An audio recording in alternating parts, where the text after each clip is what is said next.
Perkenalkan, nama saya Michael Gomgom Purba dengan NIM 122290085. Di sini saya akan mepresentasikan hasil dari analisis variabilitas dan prediksi curah hujan bulanan menggunakan PCA dan random forest di Pulau Kalimantan. Nah, untuk tujuannya sendiri yaitu ada tiga. Yang pertama itu mengidentifikasikan pola spasial utama curah hujan bulanan di Pulau Kalimantan menggunakan prinsipal komponen analisis atau PCA. Yang kedua itu membangun model prediksi curah hujan bulanan berbasis random forest dengan memanfaatkan komponen utama hasil PCA sebagai prediktor. Dan yang ketiga itu adalah mengevaluasi kemampuan model dalam merepresentasikan variabilitas curah hujan melalui analisis kinerja prediksi menggunakan RMSE atau Random Mean Square Root dan R kuadrat.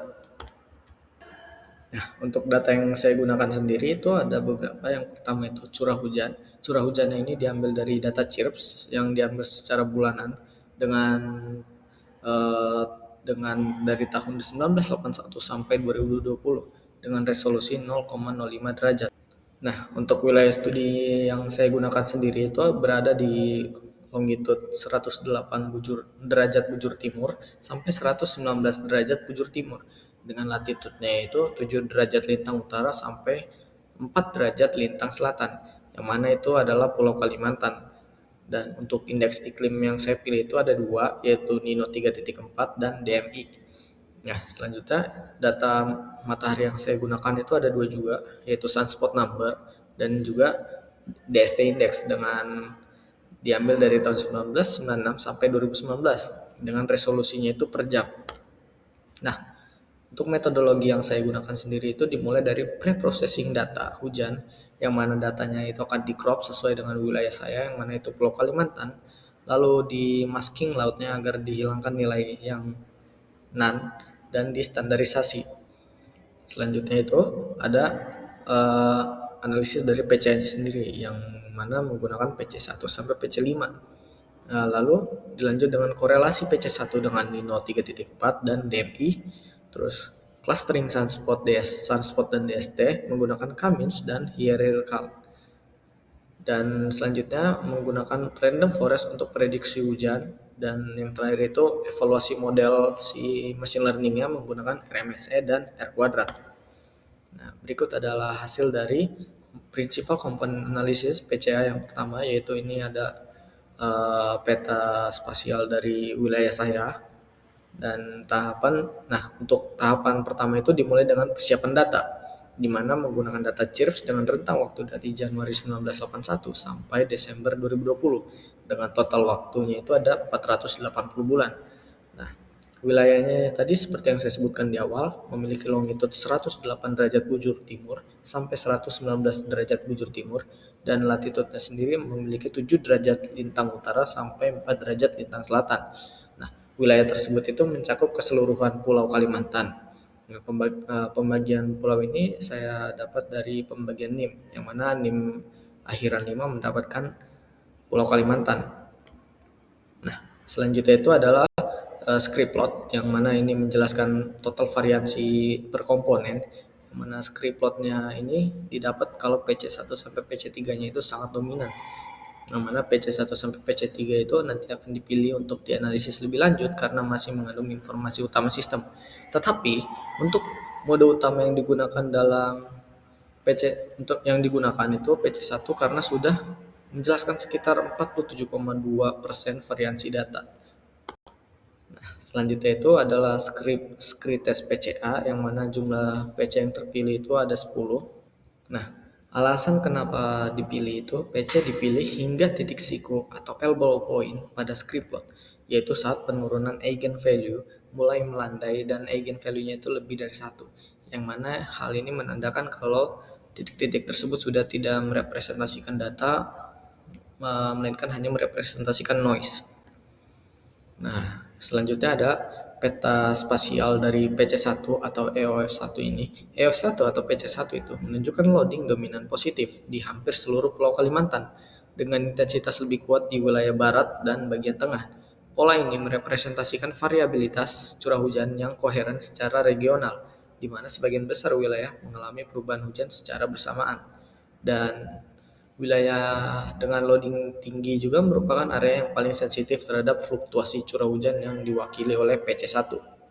Nah, untuk deret waktu dari PC1 sendiri yang mana dimulai dari 1981 sampai 2020 menunjukkan fluktuasi antar tahunan yang kuat serta beberapa kejadian ekstrim yang melampaui kurang lebih dua standar deviasi. Nah, nilai PC1 positif merepresentasikan fase basah, sedangkan PC1 negatif menunjukkan fase kering. Nah, secara fisis, PC1 itu merupakan mode dominan intensitas curah hujan regional di Kalimantan dan menjadi dasar utama analisis iklim lanjutan. Selanjutnya ada analisis time series dari PC1 sendiri. Deret waktu menunjukkan korelasi negatif antara PC1 curah hujan dan Nino 3.4 dengan nilai R sama dengan minus 0,33. Lalu fase El Nino atau Nino 3.4-nya itu positif, diikuti dengan penurunan PC1 yang menandakan kalau kondisi lebih kering di Kalimantan. Nah, untuk fase La Nina sendiri atau Nino 3.4-nya itu negatif, diikuti oleh peningkatan PC1 yang mana menandakan kondisi lebih basah. Nah, pola hubungan PC1 dan Nino 3.4 ini konsisten sepanjang periode pengamatan yang menegaskan kalau ada peran dominan ENSO. Nah, hubungan dari PC1 dengan DMI atau IOD lemah dengan korelasi R sekitar 0,13 doang. Nah, untuk fluktuasi DMI-nya itu tidak selalu diikuti perubahan PC1 sehingga pengaruh IOD bersifat terbatas dan sekunder. Nah, selanjutnya ini adalah scatter plotnya sendiri. Nah, analisis deret waktu menunjukkan hubungan negatif antara PC1 curah hujan dan Nino 3.4 dengan korelasi R sama dengan minus 0,33, di mana fase El Nino diikuti penurunan PC1 lebih kering dan fase La Nina diikuti peningkatan PC1 yang mana menandakan lebih basah. Pola ini konsisten sepanjang periode pengamatan dan menunjukkan bahwa ENSO merupakan pengendali utama variabilitas temporal curah hujan di Kalimantan. Scatter plot dari PC1 sendiri itu memperlihatkan hubungan linear negatif yang jelas dengan nilai PC1 tinggi dominan saat eh, sa- saat Nino 3.4-nya itu negatif dan PC1-nya itu rendah. Saat Nino 3.4-nya itu positif sehingga memperkuat hasil deret waktu. Sebaliknya, dengan hubungan PC1 dengan DMI atau IOD ini menunjukkan korelasi negatif lemah yang sekitar R-nya itu 0 minus 0,13, yang mana baik pada deret waktu maupun scatter plot itu dia dengan segambaran titik yang lebih acak. Nah, hal ini mengindikasikan bahwa IOD itu berperan sebagai faktor permodulasi tambahan dengan pengaruh yang lebih kecil dibandingkan ENSO terhadap variabilitas curah hujan di Kalimantan.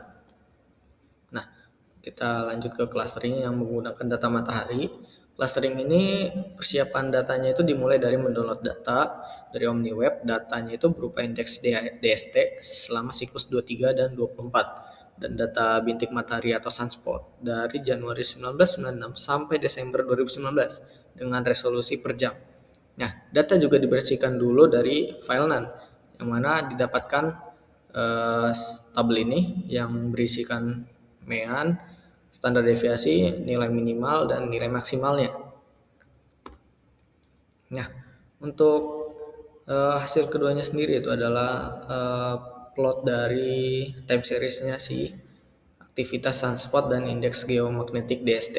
Nah, indeks DST-nya ini sendiri memperlihatkan fluktuasi kuat dengan kejadian ekstrim hingga ke sekitar minus 100 nanotesla yang merepresentasikan badai geomagnetik. Nah, badai geomagnetik sendiri itu lebih sering terjadi saat aktivitas mataharinya itu cukup tinggi. Meskipun tidak setiap puncak sunspot selalu diikuti gangguan geomagnetik yang kuat, menunjukkan peran tambahan angin surya dan medan magnet antar planet. Nah, aktivitas sunspot yang dari tahun 1996 sampai 2019 sendiri itu menunjukkan pola siklik yang jelas pada puncak pada sekitar 2000 sampai 2002, itu di fase siklus 23, dan 2013 sampai 2014 yang mana itu menandakan siklus 24 yang menandakan fase aktivitas matahari eh, sorry fase aktivitas magnetik mataharinya itu tinggi. Nah, hasil kedua itu adalah hasil Elbow Method dan Silhouette score-nya. Aktivitas sunspot dari tahun 1996 sampai 2019 itu menunjukkan pola siklik dengan puncak sekitar 2000 sampai 2002, yang mana seperti saya bilang tadi, yang merepresentasikan maksimum siklus matahari 23 dan 24. Nah, nilai DST-nya sendiri itu memperlihatkan fluktuasi ekstrim eh, hingga di bawah minus 100 nanotesla, yang menandakan terjadinya badai geomagnetik. Nah, Elbow Method sendiri itu menunjukkan penurunan WCSS yang tajam hingga K sama dengan 3. Kemudian melandai yang menandakan titik siku pada K3. Nah, yang sudah melandai ini dia seperti yang saya bilang di awal sudah tidak merepresentasikan datanya lagi, dia sudah dianggap sebagai noise. Nah, hal ini menunjukkan bahwa tiga klaster sudah cukup merepresentasikan variabilitas utama dari sunspot dan DST. Nah, Silhouette score tertinggi juga diperoleh pada K3, K sama dengan 3, yang mana nilainya itu 0,47, yang menunjukkan pemisahan klaster yang paling optimal. Nah, kombinasi kedua metode ini mengonfirmasi bahwa K sama dengan 3 merupakan jumlah klaster terbaik. Kita lanjut, ini adalah hasil dari dendrogramnya sendiri. Nah, untuk dendrogramnya sendiri ini menunjukkan pemisahan struktur data yang jelas pada jarak Euclidean sekitar 30, dan pemotongan pada level tersebut menghasilkan tiga klaster utama, yang mana konsisten dengan Elbow dan Silhouette. Nah, untuk jarak antar klaster yang besar sendiri itu menandakan perbedaan karakteristik yang signifikan antar klaster. Nah, ini adalah hasil dari Kaminsnya, yang mana sebelah kiri itu adalah full data, yang sebelah kanannya itu subset. Nah, Kamins full data itu menghasilkan tiga klaster yang terpisah, jelas pada ruang sunspot dan DST. Klaster ini merepresentasikan kondisi aktivitas rendah tenang, aktivitas sedang gangguan moderat, dan aktivitas tinggi badai geomagnetik kuat. Nah, metode Kamins efektif menangkap pola global karena menggunakan seluruh dataset dan memaksimalkan keseragaman dengan klaster. Nah, untuk hierarchical clustering sendiri di bagian subset datanya itu menunjukkan struktur pengelompokan bertingkat yang jelas pada dendrogram. Pemotongan dendrogram sendiri menghasilkan tiga klaster utama yang konsisten dengan hasil Kamins. Struktur hierarkis menggambarkan transisi bertahap dari kondisi tenang menuju kondisi ekstrim. Nah, untuk metode Kamins efektifnya itu menangkap pola global karena menggunakan seluruh dataset dan memaksimalkan keseragaman dalam klaster. Hierarchical clustering pada subset data sendiri itu menunjukkan struktur pengelompokan bertingkat yang jelas pada dendrogram. Kita lanjut, untuk di machine learning-nya sendiri itu dimulai dengan persiapan data menggunakan data dari PC1 sampai PC5 dengan dimensi X machine learning-nya itu sekitar 480,5, dan dimensi curah hujan rata-ratanya itu ada 480. Untuk ambang batas hujan ekstrim itu diambil 80%-nya, yaitu 330,28 mm per bulan. Nah, dengan jumlah kejadian ekstrim itu sebanyak 96, dan jumlah kejadian non ekstrim itu 384. Dengan pembagian datanya itu dari jumlah total data yang 480 itu, data trainnya itu diambil 384 dan data tesnya 96. Dan didapat untuk nilai PC1, PC2, PC3, PC4, PC5 dan range ekstrimnya sebagai berikut. Dan untuk metode evaluasi dari random forest ini sendiri saya bandingkan ketiganya langsung, yang mana ada aktual, train, dan tesnya. Nah, dari model random forest regressor yang dibangun untuk memprediksi curah hujan rata-rata spasial menggunakan PC1 sampai PC5 sebagai prediktor, data dibagi menjadi 80% data latih atau sekitar 384 bulan, dan 20% data uji atau 96 bulan. Nah, hasil dari grid search-nya itu sendiri menunjukkan parameter optimal, di mana N estimator itu mendapatkan angka 100 dan maksimal depth-nya itu 10 dengan minimal sample split-nya itu 2. Nah, kinerja model pada data ujinya itu cukup baik, sangat baik, dengan nilai RMS-nya itu sekitar 6,86 mm per bulan dengan R kuadratnya itu 0,990. Nah, nilai RMS-nya itu relatif kecil dibandingkan dengan rentang hujannya sendiri, yang menunjukkan kesalahan prediksinya itu cukup rendah. Nah, prediksi dari model mengikuti pola curah hujan observasi dengan baik pada fase latih dan uji. Hasil ini menunjukkan bahwa PC1 dan sampai PC5 telah merepresentasikan dinamika hujan regional secara efektif, sehingga Random Forest mampu melakukan prediksi dengan akurasi yang cukup tinggi. Mungkin sekian dari saya. Terima kasih. Saya undur diri.